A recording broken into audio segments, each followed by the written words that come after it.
Hello friends, welcome to Suvaiyana Samayal. இன்னைக்கு நம்ம சுவையான சமையல் சேனல்ல ரொம்பவே சுவையான ஜாங்கிரி எப்படி செய்யறது அப்படிங்கறத பார்க்க போறோம். வாங்க வீடியோக்குள்ள போகலாம். சுவையான சமையல் சேனலை நீங்க இன்னும் சப்ஸ்கிரைப் பண்ணலனா சப்ஸ்கிரைப் பட்டனை கிளிக் பண்ணி சப்ஸ்கிரைப் பண்ணிக்கோங்க. கூடவே பக்கத்துல வர பெல் ஐகானை கிளிக் பண்ணி ஆல் செலக்ட் பண்ணிக்கோங்க. இந்த சேனல்ல வர வீடியோஸை மிஸ் பண்ணாம பாருங்க. ஒரு பாத்திரத்துல 1 கப் உளுந்து சேர்த்துக்கோங்க. இதில் தேவையான அளவுக்கு தண்ணி சேர்த்து ஒரு 2-3 வாட்டி நல்லா கழுவி எடுத்துக்கோங்க.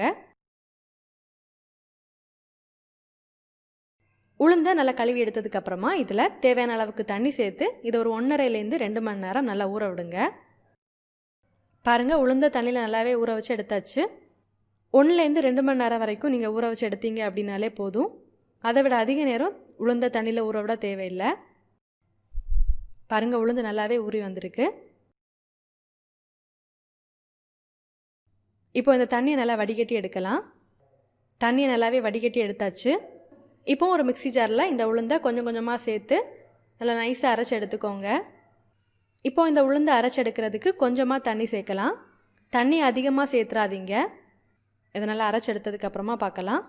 பாருங்கள், உளுந்தை நல்லாவே நைஸாக அரைச்சி எடுத்தாச்சு. பாருங்கள், இந்த அளவுக்கு நல்லா சாஃப்டாக இருக்கணும். இதில் தேவையான அளவுக்கு ஃபுட் கலர் சேர்த்துக்கோங்க. ஃபுட் கலர் சேர்த்ததுக்கப்புறமா மாவை இந்த மாதிரி ஒரே டைரெக்ஷனில் கொஞ்சம் நேரத்துக்கு நல்லா கலந்து விடுங்க.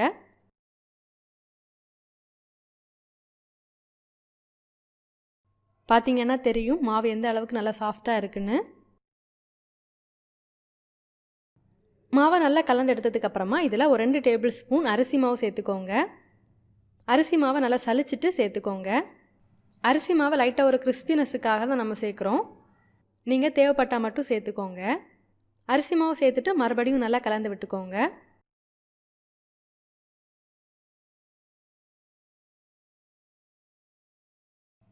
இதை நல்லாவே கலந்து எடுத்தாச்சு.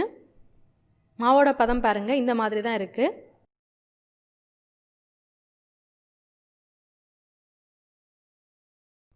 இப்போ ஒரு பாத்திரத்தில் இந்த மாதிரி ஒரு கவர் எடுத்து வச்சுக்கோங்க. உங்ககிட்ட என்ன கவர் இருக்கோ நீங்கள் அதை யூஸ் பண்ணிக்கலாம். நான் இன்றைக்கி எண்ணெய் கவர் தான் எடுத்திருக்கேன். நம்ம ரெடி பண்ணி எடுத்துருக்கிற மாவை இந்த கவரில் சேர்த்துக்கோங்க.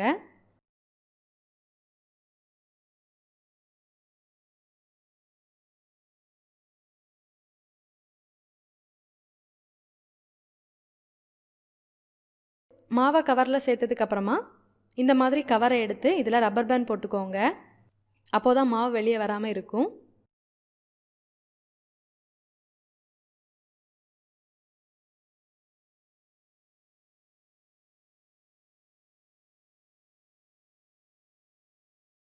இப்போது கவரோட ஒரு சைடில் இந்த மாதிரி சின்னதாக கட் பண்ணுங்க.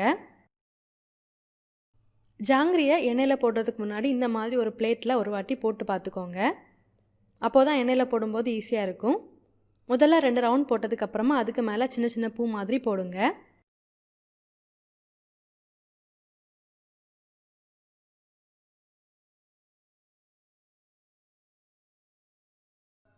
இப்போது நம்ம ஜாங்கிரியை போட்டு எடுக்கிறதுக்கு தேவையான சர்க்கரை பாகு ரெடி பண்ணலாம்.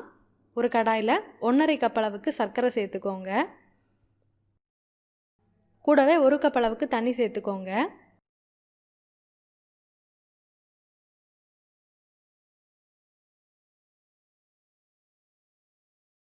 இப்போ இந்த சர்க்கரையை நல்லா கரைய விட்டுக்கோங்க. பாருங்கள், சர்க்கரை நல்லாவே கரைஞ்சி இது நல்லாவே கொதிக்க ஆரம்பிச்சாச்சு.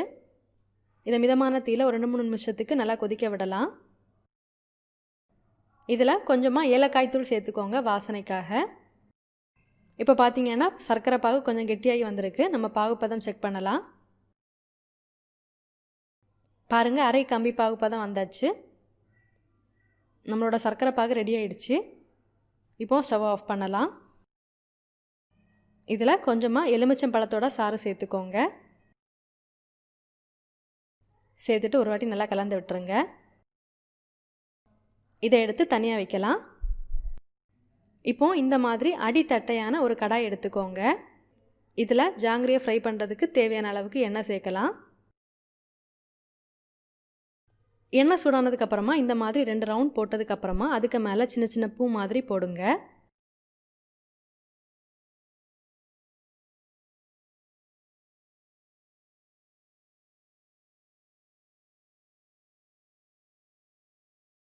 அவ்வளோதான்.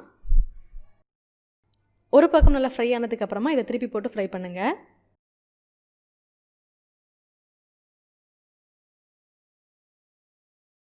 இது நல்லாவே ஃப்ரை ஆகியாச்சு. இப்போது இதை இந்த எண்ணெயிலேருந்து வடிகட்டி எடுக்கலாம்.